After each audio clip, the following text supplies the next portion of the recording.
Cerita singkat kisah Nabi Nuh. Nabi Nuh hidup bertahun-tahun setelah Nabi Adam. Orang-orang yang tinggal dengan Nuh menolak untuk mendengarkannya.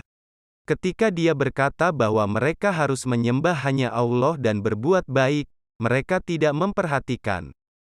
Nuh mengatakan kepada mereka bahwa mereka akan dihukum berat karena mengabaikan dia dan pesan yang dia bawa dari Allah. Meski begitu, masyarakat tidak percaya dengan apa yang diceritakan Nuh.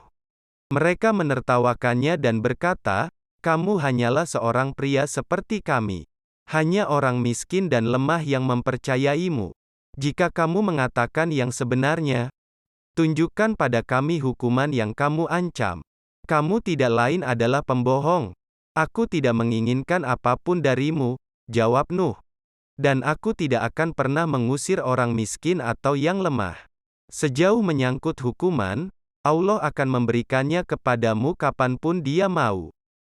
Jangan membayangkan kamu bisa menghentikan Allah. Rencana." Nuh sedih sekaligus marah karena orang-orang tidak mengindahkan pesannya. Tapi Allah memberitahu Nuh bahwa dia seharusnya tidak merasa seperti itu. Ada banyak pekerjaan penting yang harus dilakukan. Nuh harus membangun kapal yang besar. Nabi Nuh diperintahkan untuk membangun kapal tabut besar. Dengan taat kepada petunjuk Allah, Nuh mulai membangun kapal di darat. Orang-orang yang melihatnya ketika mereka lewat mengolok-olok dia dan kapalnya. Tapi Nuh punya peringatan untuk mereka. "Kamu mengolok-olok kami sekarang," katanya, "tapi segera kita akan tahu siapa yang harus menanggung hukuman berat." Ketika kapal selesai dibangun, hujan mulai turun tanpa henti dan air di bumi mulai naik. Allah menyuruh Nuh pergi ke kapal bersama keluarga dan semua teman-temannya yang beriman. Nuh juga harus mengambil satu jantan dan betina dari setiap jenis hewan di bumi.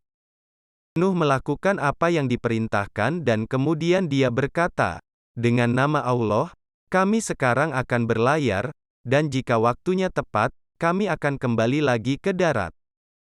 Konon banjir berlangsung selama 150 hari. Ketika air surut, bahtera itu berhenti di atas gunung Ararat. Penghuni bahtera keluar dan berterima kasih kepada Tuhan atas keajaiban kelangsungan hidup mereka. Mereka kemudian menyebar menghuni bumi lagi dengan berkah Tuhan mereka.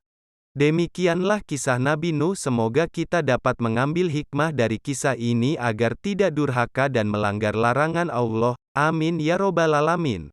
Jangan lupa like, komen, subscribe dan nyalakan loncengnya.